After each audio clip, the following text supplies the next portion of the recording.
Hello, and welcome back to my small part of the universe. My name is Hailstone. Today, we will begin touching upon the biomes of Barotrauma, and in particular, the cold caverns.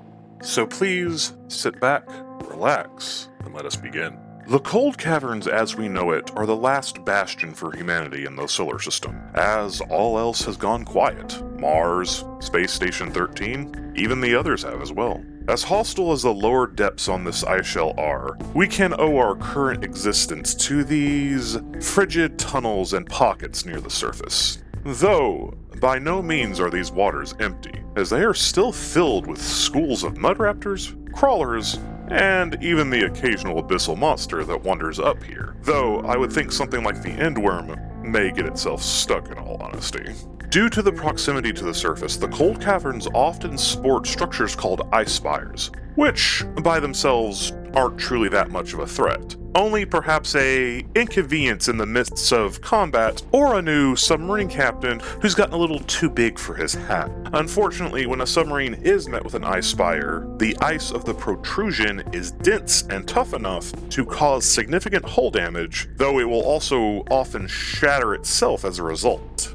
Though, how do such massive spires even form? Well, it is highly possible that these spires are in fact inactive brinesicles. Brinesicles are a result of freezing conditions interacting with heavy amounts of salt. Effectively, once water turns into an ice, the salt is effectively forced and separated from the mixture and is forced down through this interaction down a massive hollow tubes that are created as a result of the ice brine being heavier than the water and therefore descends down and out of the ice. Though the spire won't stop growing until the salty source has run out. Once this has occurred, I believe over time the insides of the tube fill up and the freezing creates these hazardous ice spires that we know so well. Though, aren't there ice spires that also ascend from the floor as well? Indeed there are, though I'm a little hard-pressed to give a proper explanation for how they form. It could be perhaps that they are merely ice spires that have fallen and have lodged themselves into an upwards position, though there could be a more complex system at play here.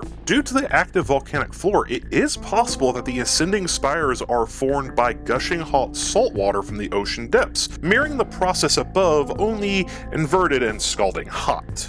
Perhaps not the most rich in biodiversity, the cold caverns are still home to a plethora of rigorous life that has grown used to its frigid waters. While the most common mid-range fauna one would find here comprises of thin crawler swarms and young mudraptor packs. On the smaller scale, the cold caverns are also home to many unknown species of fish that have gone under the sonar, so to say, due to the favor of scientific endeavors focusing on the more seemingly dynamic fauna of the European biosphere. Yet, if one would look closely enough, one can find staggering body plans and diversity that is not seen in Europa's bigger denizens. The most common creature within the cold caverns is not that of any form of large fauna, but appears to be a small form of fish, similar to an anglerfish from Earth, though only in its tentacle light, though the teeth bear similarity as well, allowing the fish to easily grip onto smaller prey, though that is where the resemblances mostly end. This fish sports a longer body with long pointy fins with minimal membrane between these. The most striking features are a set of 4 blank eyes and a large bulbous lower jaw, which could serve one of 2 functions. One either being a storage pouch for the fish's young, to hide in obviously,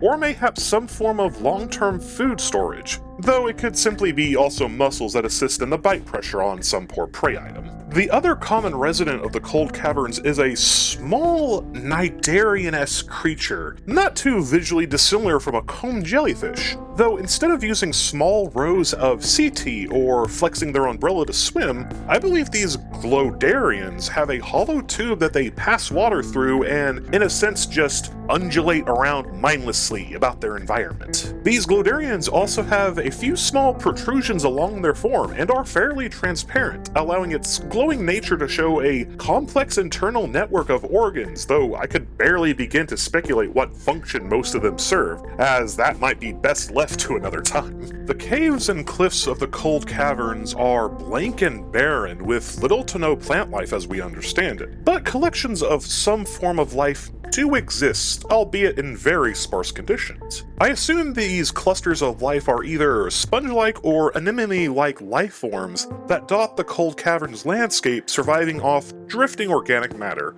grabbing at it with small tendrils or passing large amounts of water through them in order to filter feed. In a mild amount of irony, there's actually vast cave networks under the rock and stone in the cold caverns, most seeming to be rich in mineral hoards and vast chasms of jagged crystals that are waiting to skewer the most unlucky of divers. Though I have heard of rare pockets of warm water deep in the cold caverns that allow for lush pockets of both flora and fauna of the non-large variety. But what gives any form of life to this biome when it's so close to the surface and in pretty much near freezing conditions? It is that of the volcanic plain that trespasses into the tunnels above in only a few select openings between the two.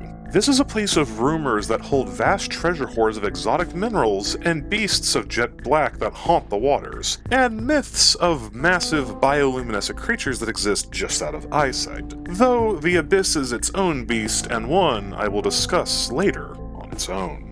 Thank you for listening to another one of my videos. I hope as I cover the biomes of Barotrauma going forward, you will find entertainment in it. I apologize about the shorter length, as this is about as most as I could get out of the cold caverns, though I expect there'll be much more on the other biomes, so please stay with me as we explore the deeper oceans of Europa.